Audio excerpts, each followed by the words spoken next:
morning, sir. It's a pleasure to be interviewing you. I'm going to start off with something very easy, very light. What advice can you give to aspiring entrepreneurs? Okay, I think I can advise aspiring entrepreneurs, but if you would ask me aspiring students, since I have a son who's 10 years old who takes no advice from me, I think that would be a much more difficult question. My personal view on aspiring entrepreneurs is no different to just advice to young people starting any journey in life, right? I think that is, key things is that you got to do what you enjoy, right? Don't do things because somebody else or your friend is doing it, or the unfortunate challenge in today's world is that that pays a lot of money, or that does so and so. I think you really have to find your own passion. You got to find your own interest. And in the life of an entrepreneur goes through many ups and downs, and therefore really believing in something and making it your passion is the first starting point of any individual's journey, whether you're an entrepreneur or anything else, right? And in that process, I'd say that worry less about goals and milestones. I think your VC funds and others that you raise money from, they put those strictures and conditions. But my honest view is that enjoy the journey that you're on, and also enjoy the lows in the life of any entrepreneur more than I'd say a non-entrepreneur. At least from a professional standpoint, you actually face many more lows in the life of an entrepreneur, and so I think those lows are very lonely moments. So keep your friends close, keep your families close, and I think to me those would be the big pieces of advice. As you can see, I'm giving you no advice with respect to business and business plans and all of those things. I'm sure you'll get enough advice along the way, but I have myself attempted being an entrepreneur some 15 years ago and failed, and then had to re-emerge into a corporate career. And I think these were my learnings, that I really had to make sure that when you go through those low periods, you're able to carry yourself. But I also feel that this is also for young students like you all, is to recognize that challenges will come, and what will bring success to any one of you, or to any one of you who's aspiring to be an entrepreneur, is really got to do with grit and determination and the strength of the mind. So I think if you build those skills, I feel that schools don't build those skills, because you don't read a book on grit or determination. There are no chapters on it. So I think these are things that life should teach you, and that would be my advice. Yeah. So how do you think we can overcome those lows? I think overcoming those lows is and as I said, that those lows are when you will question your self-worth, you will feel that you're not good enough, you will see your friends do better than you, and these are what I call very human qualities. But at the heart of this is that if you believe in the cause that you're on, and be open to real advice, right? Because sometimes what entrepreneurs end up doing is they start becoming blind about what they want to do, and including in your own lives, whether you're as a student, be open to criticism, be open to other points of view, and if you do that well, it'll make you change, correct course, and find a different path. And I think these are all important elements of anyone's own personal development journey. Thank you, sir. Very well said. Now I'll pass it on to Nishi. I have a bit of a technical question. So how do you find the balance when you're developing a product, right? How do you find the balance between economic feasibility and consumer satisfaction? Wow, that is I'm still grappling with that question every day when we work in our offices. So I think it's a fantastic question. I don't think there's a silver bullet to answer that question. I think what you can only do is having your ears to the ground is an absolute, what I call, precondition to be able to answer that question. So if you have your ears to the ground, you know what types of trends are happening in the market. And also if you're a techie, I would always say that techies don't just take care of technology. The world that is coming, you've got to understand the external world and then bring your technical skills to solve for real problems that are out there, or solve for real opportunities that might be there. And then I think if you do it with that type of a process, the cost of what you build with the economic appeal or the user preference for what you've built, will automatically get addressed. I think the problem that most people make is you obsess about the technology, but keep this in mind, technology doesn't do anything, or you obsess about building something, and there's that saying that, is this a solution looking for a problem? You much rather identify the problem statement first, and therefore when you solution for it, you have much greater order of success, because if it's a big enough problem, even though the economic cost may be too high, it might still have a price point that makes you successful.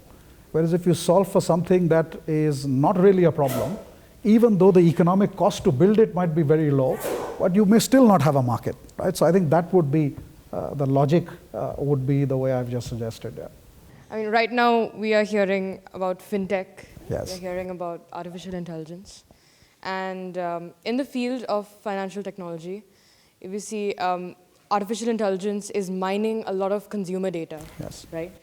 Is there any service that provides a holistic view of the assets of a consumer so that he or she can know that in the long term where to invest in order to reap the benefits of it? So if I've understood you correct, Yes. I think what you're trying to say is that AI as an enabler Yes. for what that consumer life's journey is or should be or will be, Yes. and therefore have a proactive way Right. of that consumer. So my honest view is that AI is a more recent phenomena, right? I think, we are just getting started. Yeah. And technology has evolved where, if you think of what AI is, data analysis at volume and scale, from data lakes to other things that companies have built out, have now existed good 15, 20 years. What AI is doing is the ability to process information at a much faster pace and be able to create patterns is a more recent phenomena, is the evolution of technology, right? Now, will AI get to that stage that you'll be able to predict what a consumer... Now, let me tell you where AI is already going. AI is going where, depending on your behavior patterns, let's say the 15 or 20 of you, on how you behave and how you lead your life creates a very unique footprint of you as individuals. But there are also lots of things that you guys do in common. So I could infer, using AI, on what your lifestyle pattern is, to what could be relevant to you, and therefore make recommendations, in your life. I think that's the power of AI, right? It's a journey. It's got started. And the bigger concern that, since you are all young students, that what you should really worry about, and the advice I at least give to my own son, right? AI is going to have a transformative effect on current education systems, current skills, and therefore what the types of jobs that were available when I started after college and went into the labor market, I think is going to be transformationally different in the next 10 to 15 years. So I think the challenge is, and Atul is here, and I had this conversation with him as well, how does educational curriculums stay current with all of these changing vectors? And therefore I have come down to a couple of things.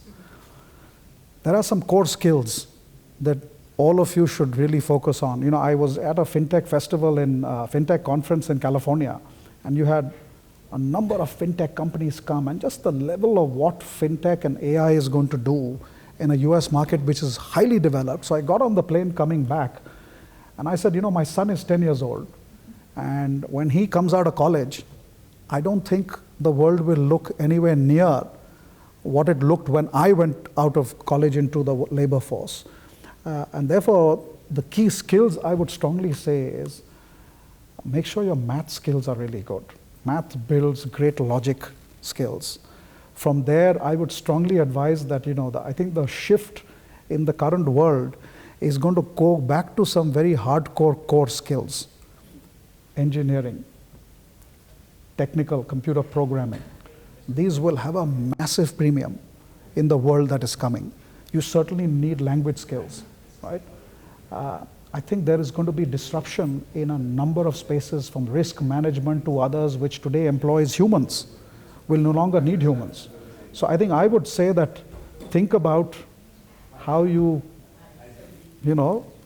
creative people will have very different jobs and roles than what they do today, right? So these are tough challenges. I wish I had answers to it. I'm, with a young child myself, at home, I'm trying to think about, what the implications are for him. But one thing I can tell you with great confidence, that most education systems are not ready for what is going to happen in the next 15 to 20 years. So not to dishearten you, but I'm just basically saying that if you focus back on those core skills, I think you'll be in a much better place, no matter which way the road will curve and turn. I think you'll be able to create relevance, for yourself. So do you consider such a service? I mean, well, I think it depends. It'll be very difficult for me to answer off the cuff, because all these things are contextual to what you're really trying to solve. What's the market opportunity? Do you actually? So you have to go through a very logical, thought process as you do these things. So I'd be careful about jumping to answers and solutions, but I'd much rather spend the time and energy to think through what do you want to get done, what's the big problem statement you're trying to solve, and then drive your logic to get towards it. Otherwise, you could be driving down a road which is a dead end, or you just don't know which road you're on, right? And these are things that are actually easy mistakes when you're starting life. And many people do it even after 20 years of work experience.